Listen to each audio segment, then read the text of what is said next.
Vitória, né? Até que enfim temos um time brasileiro. E talvez não, acho que o Fluminense foi mais radical que o São Paulo, né? Foi. Atlético também poupou, mas assim, o São Paulo nem foi tanto por escolha não, né, Vini? Muito por necessidade também. Precisou levar um time de garotos para enfrentar o líder do grupo fora de casa e voltou com 3 pontos. Fala, Barreto, tudo bem? Bom dia para você, para Jéssica, para o Led, para todo mundo ligado aqui no Redação. Essas ausências de Caleri, de Lucas, de Oscar, de Luiz Gustavo, Pablo Maia, Arboleda, elas só tornam essa vitória do São Paulo ainda mais impactante, né? A gente debatia ontem aqui no Redação que um empate poderia ser interessante, dependendo do contexto, que alguns torcedores assinariam, né? E aí eu começo essa minha participação com uma frase nova, amigos, zero clichê, que é: o futebol é dinâmico, né? E aí, de novo, a gente tem que olhar o recorte que muitas vezes é feito, porque há alguns dias a gente estava falando que o São Paulo estava mal, em crise, com uma vitória em 7 jogos. Opa, agora o recorte é diferente. São 8 jogos de invencibilidade. O Zubeldia, que até ontem estava balançando, pressionado no cargo, para muitos não servia, teve o nome gritado pelo torcedor e chegou a marcas importantes. Ele nunca perdeu na Libertadores, daqui a pouquinho a gente vai mostrar esses números, e com o Zubeldia no comando, o São Paulo atingiu ontem, com essa vitória, a maior sequência invicta da história do clube nessa competição que é tão especial e tão importante para o clube, e onde o clube tem tanta história, né? São 12 jogos de invencibilidade agora, superando a marca da campanha de 1974, então números muito importantes. E a vitória começa com um jovem da base, um jovem de Cotia. Aliás, Barreto, a gente falou ontem aqui, quem estava nos acompanhando não ficou tão surpreso assim com a escalação, porque muita gente imaginava que o Zubeldia fosse começar jogando com Matheus Alves e Lucas Ferreira. Eu trouxe ontem essa informação, a fonte me passou a informação pela metade, disse só que no lugar do Lucas Ferreira, o Ferrarese poderia aparecer jogando. Foi isso que aconteceu. Na coletiva, o Zubeldia explicou que no treino da véspera, ele fez ali uma atividade tática e ele trabalhou com 12 jogadores em campo. E aí ele escolheria minutos antes da bola rolar, ele escolheu o Ferrarese para de novo jogar como um lateral direito, liberar o Cédric para jogar mais à frente, numa segunda linha, como um ponta. E o Zubeldia entende que o Lucas Ferreira só entrou bem e colocou fogo no jogo no segundo tempo porque o Cédric fez esse papel sujo na primeira etapa.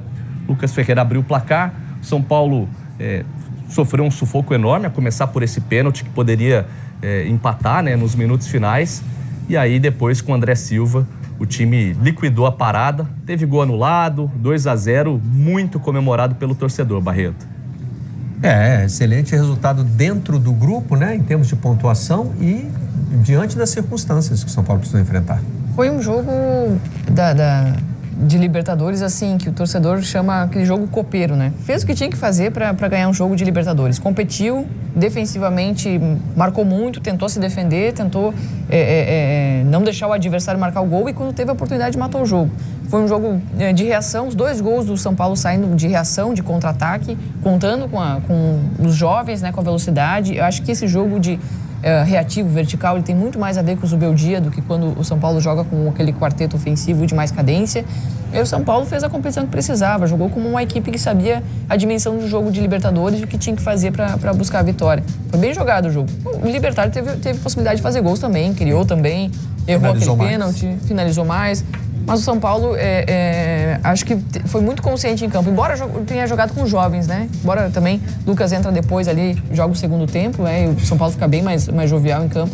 Mas foi maduro. Muito relevante essa diferença na posse de bola, né? Para um time tão jovem, jogando fora de casa, né? Conseguir ficar mais com a bola do que o Libertad. Claro que aí entra também a questão do estilo de jogo, como cada um gosta de se portar dentro. Mas você imagina que o time da casa vai ficar mais com a bola. O Libertad respeitou muito o São Paulo. No primeiro tempo, o São Paulo ficou mais com a bola, o Libertad tentando estudar o jogo, como é que vai roubar a bola, como é que vai ser a postura do São Paulo. Então, passou boa parte do jogo em que o São Paulo conseguia ter a bola no pé. Aí, no segundo tempo, o Libertad teve que buscar o resultado, se expôs bem mais e aí o São Paulo conseguiu aproveitar os espaços que surgiram. Esses jogos em Assunção contra o Libertad normalmente é o time mais organizado. Tem mais dinheiro, mas tem menos torcida. Mas não tem a torcida. Então, os jogos ficam mais não vou dizer cômodos, mas mais palatáveis para quem vai lá a Assunção enfrentar o Libertad.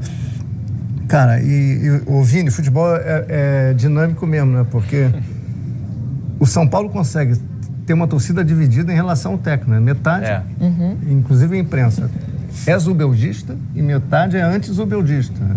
E agora, com esses últimos bons resultados, os zubeldistas estão em êxtase e ele está muito respaldado, porque o time está jogando bem. Ele recuperou o Marco Antônio. Marcos Antônio é muito bom jogador. Esse é o Marcos Antônio que foi muito bem na Europa. Ele achou esses dois meninos. Achou. Todo mundo, quem é São Paulino já conhecia, sabia do potencial. Matheus Alves e Lucas Ferreira. Encaixou, né? Na verdade, recuperou o Ferreirinha. André Silva está jogando mais que o Luciano e o Caleri. Já tem... Não lembro o número de assistências. Já tem 8 gols na temporada, tem bastante assistência. Então ele arrumou o time, cara. Ele arrumou o time. E o time está jogando bem. Tem um detalhe, né? Ele é líder do grupo da Libertadores. E ele é um dos 3 invictos no Brasileiro, né? Só tem 3 times invictos no Brasileiro. Flamengo, Palmeiras e São Paulo. Flamengo, Palmeiras e São Paulo. Ele tá aí, cara. Então, a ala anti-zubeldista vai ter situação confortável no grupo. Vai ter que descansar um pouquinho. Porque já encaminhou, né? Vai demorar agora. O time funcionou, o time pegou. Não, eu acho que não vai conseguir, não sei se vai transformar isso em troféu, mas vai ser mais uma vez um time competitivo. Lembrando que o São Paulo foi eliminado da Libertadores ano passado pelo campeão, sem perder para o campeão. Um jogaço, 2 empates. Né? 2 empates. E é a competição preferida do Zubeldia também. Né? Sim. Ele no ano passado, né, Vini? Ele já falava que Libertadores é a onda dele. E você já destacou que ele nunca perdeu na competição pelo São Paulo, né? Pelo São Paulo. Ele, no ano passado, teve 4 vitórias e 4 empates. E agora, com esses jogos que ele fez até aqui nessa edição, ele acrescentou mais 2 vitórias, teve um outro empate. Então, em 11 jogos pelo São Paulo na Libertadores, 6 vitórias e 5 empates. Nunca perdeu pelo tricolor do Morumbi na principal competição de clubes da América.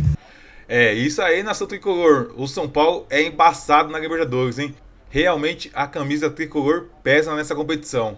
Ontem o São Paulo venceu o Libertad por 2-0. E com isso já são 12 jogos de invencibilidade, rapaziada. Pesa ou não pesa a camisa do tricolor na Libertadores? Vitória muito importante do tricolor e fora de casa, né, rapaziada? Agora o São Paulo tem mais 3 jogos aí pela frente, né? E 2 será dentro do Morumbi, onde o São Paulo tem muita força, né? Então eu acredito que o São Paulo conquiste aí 6 pontos e se mantenha na primeira colocação do grupo D. Rapaziada, com essa vitória do São Paulo vai a 7 pontos, né? É o líder do grupo D. O Libertad está em segundo lugar, né? Com 6 pontos. O Alianza Lima com 4 pontos e o Tajeres com apenas 0 ponto. Rapaziada, tá feio pro Tajeres aí, né? E eu achando que o Tajeres ia dar trabalho nessa competição. Rapaziada, o próximo compromisso de São Paulo vai ser pelo Campeonato Brasileiro, né? O São Paulo vai enfrentar o Ceará, jogo fora de casa. O jogo vai acontecer no sábado, às 6h30. São Paulo que veio muito confiante para essa partida, né? Venceu as 2 últimas partidas, né? Contra o Santos e agora contra o Libertad. Então acredito que o São Paulo consiga vencer aí, mesmo fora de casa. Eu coloco um placar de 2-0 para o São Paulo. E vocês, rapaziada? O que vocês acham aí? Vocês arriscam o placar para essa partida? Deixa aí nos comentários para a gente saber. Rapaziada, vou ficando nessa. Até o próximo vídeo.